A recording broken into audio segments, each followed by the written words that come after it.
भारत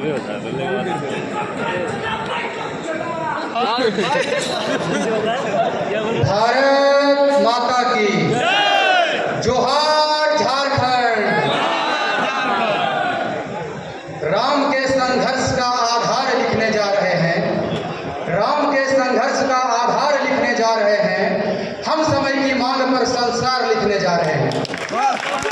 मंच पर उपस्थित अखिल भारतीय विद्यार्थी परिषद के राष्ट्रीय महामंत्री, हम जैसे असंख्य कार्यकर्ताओं के प्रेरणा स्रोत, अखिल भारतीय विद्यार्थी परिषद के राष्ट्रीय महामंत्री आदरणीय याज्ञवल्क्य शुक्ल जी, हम सबों के अभिभावक, झारखंड प्रदेश के प्रदेश उपाध्यक्ष आदरणीय विनोद एक्का जी, अखिल भारतीय विद्यार्थी परिषद के राष्ट्रीय कार्यकारिणी परिषद के सम्मानित सदस्य बड़े भाई विशाल सिंह जी, अखिल भारतीय विद्यार्थी परिषद के प्रांत के सहमंत्री भाई शुभम जी, भाई डब्ल्यू भगत जी, भाई गौतम महतो जी, अखिल भारतीय विद्यार्थी परिषद के प्रदेश सहमंत्री बहन दिशा आदित्य जी,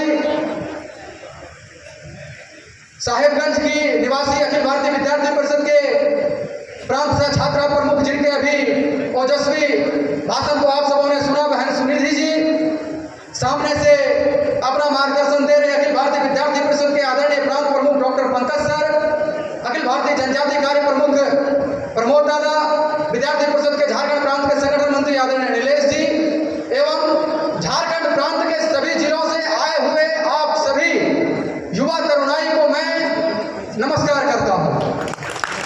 साथियों, अखिल भारतीय विद्यार्थी परिषद का आज का ये कार्यक्रम, ये काला दस्तावेज का विमोचन एवं ये छात्र गर्जना का कार्यक्रम, ये महज कार्यक्रम नहीं है, ये वो हुंकार है जो आने वाले समय में झारखंड की दिशा और दशा को तय करेगी। हम सभी उस झारखंड में निवास करते हैं जो पूरे भारत को उजाला देने का काम करती है। खनिज संपदा की धनी ये भूमि, जिसका कर कर सोना उगलता है। इस झारखंड की बदहाल तस्वीर को जब आप देखेंगे तो हमें अपने आप पर गर्व नहीं, शर्म होता है।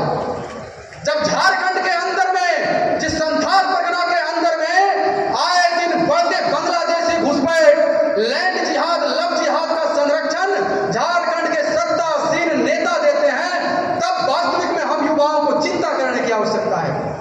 जब साहेबगंज के अंदर में एक आदिवासी बहन का बलात्कार किया जाता है और बलात्कार के बाद एक पंचायत बुलाई जाती है, पंचायत में उस बहन की आबरू का कीमत 1,35,000 लगाया जाता है। बहन को आबरू के इस कीमत पर वो बहन इतनी शर्मिंदा होती है कि वो जाकर आत्महत्या कर लेती है और उसे आज तक इंसाफ नहीं मिलता है।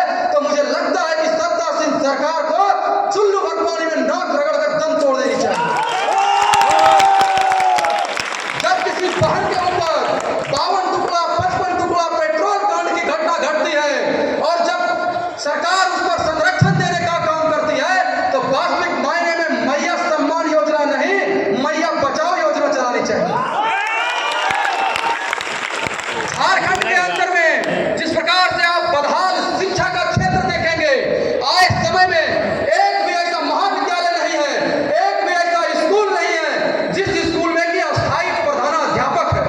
आप सोचिए कि जीवन का मूल आधार शिक्षा, स्वास्थ्य है, रोटी कपड़ा और मकान है। जब आप वही देने में असक्षम है तो आप मैया सम्मान योजना चलाइए या गरीब कल्याण योजना चलाइए, किस काम का आएगा? सरकार को जिस समय शिक्षा में परिवर्तन करना चाहिए था,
नवयुवक का दम जा चुका है और वो शायद लगाकर उनके लिए कोई संवेदना नहीं है।